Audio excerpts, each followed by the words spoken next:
to do with 4A and renunciation of your citizenship was not meant to be there, because that section, that subsection,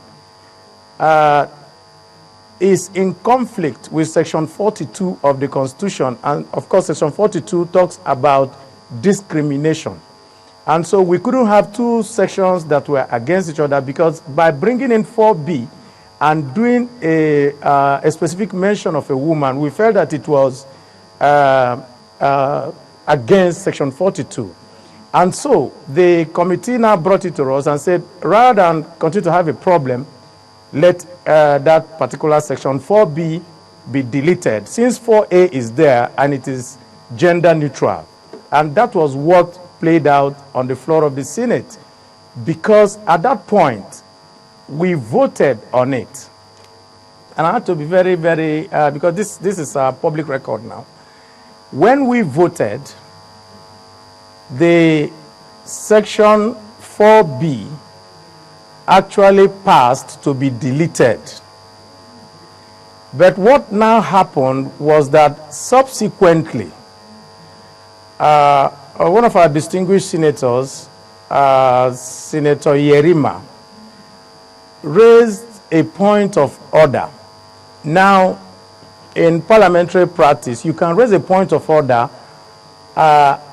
either on the basis of the Constitution or on the basis of our rules.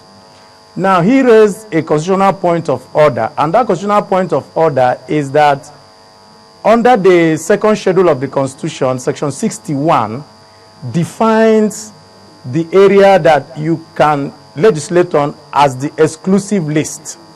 And Section 61 talks about statutory marriage. And in Section 61, it says that we cannot go into customary law or Islamic law, as the case may be. Now, once you raise a point of order, it is bound to be taken by the presiding officer, the Senate President. Yeah, and so he now looked at it and decided that in the interest of every one of us that is in the chamber, because everybody in that chamber represents a constituency. And once a point of order is raised and somebody representing a constituency wants to point out that something that he's seeing there is against whatever his own feelings as epitomized by his constituency is there, you have no option than to take it. Yeah, but Senator, just and a minute. So when this point of order was raised, was it raised after the vote had been taken or before the vote had been taken? It could not muster the required two-thirds number that you're going to use to be able to delete it from the Constitution.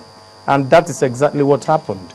Yeah, so what really we see is that several commentators and several editorials and all manners of things have been put out to the public with respect to Section 29, and what we voted on was not child marriage. Okay, but when was the point of order raised? Was it after the vote had been taken on that section or before? And could the point of order be taken after the vote had been taken?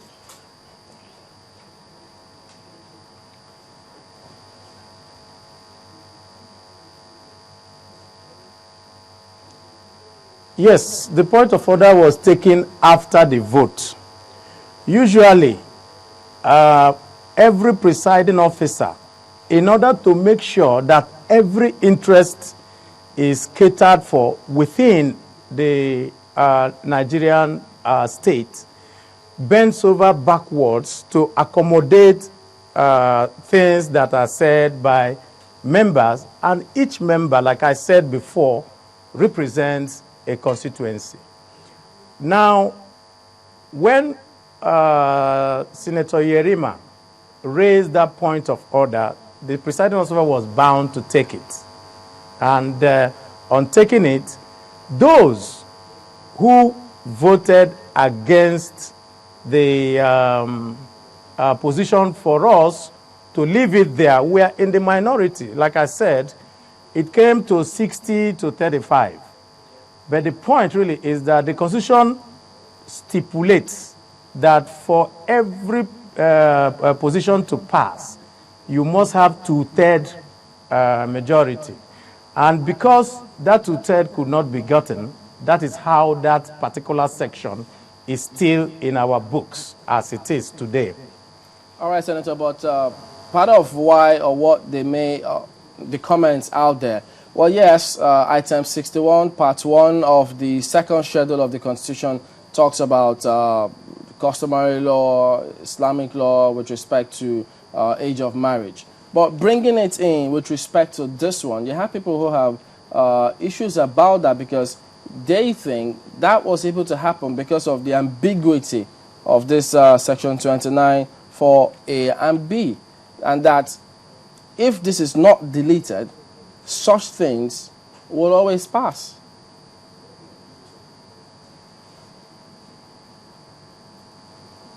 Well, let me say that that is not going to be the, that's not correct. And why I say that that's not correct is that this particular section is specific to renunciation of your citizenship and does not have anything to do with any other part of the Constitution with respect to either Islamic law or customary law. And let me also say this. This same National Assembly in 2003 had passed the Child Rights Act. And in Section 21 of the Child Rights Act, the age of marriage is specified there, and it is 18 years.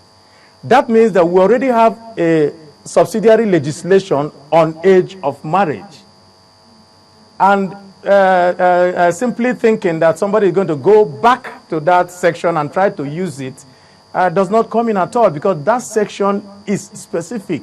It deals with the matter of renunciation of your citizenship or keeping your citizenship.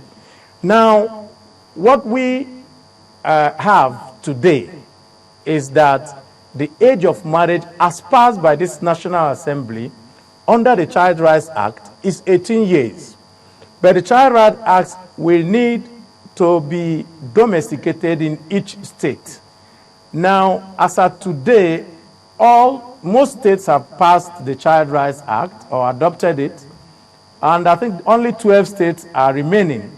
And what we have been doing is interfacing with the houses of assembly of those particular 12 states and telling them to go ahead to adopt this Child Rights Act.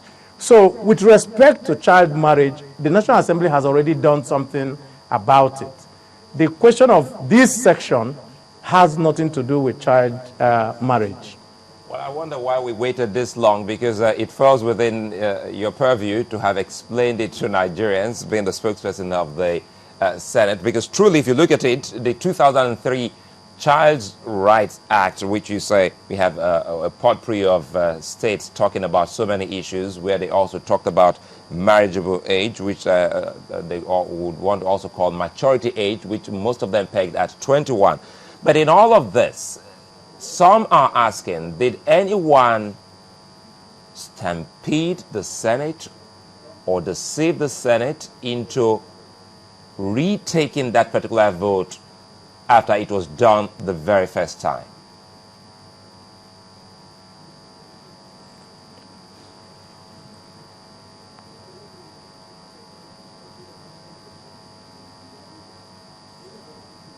Nobody bullied the Senate. Nobody pushed the Senate. Nobody did anything to twist the hands of the Senate. This is merely pure and simple a pragmatic approach that we normally take in legislation. When you do legislation, legislation is done for all times. And some of the time, somebody can get up and say, I think we may have to revisit this section because we now have further information on that. All that simply happened was that there was a point of order raised, and usually at any time that you raise anything, we vote on it. Even if we were going to not take that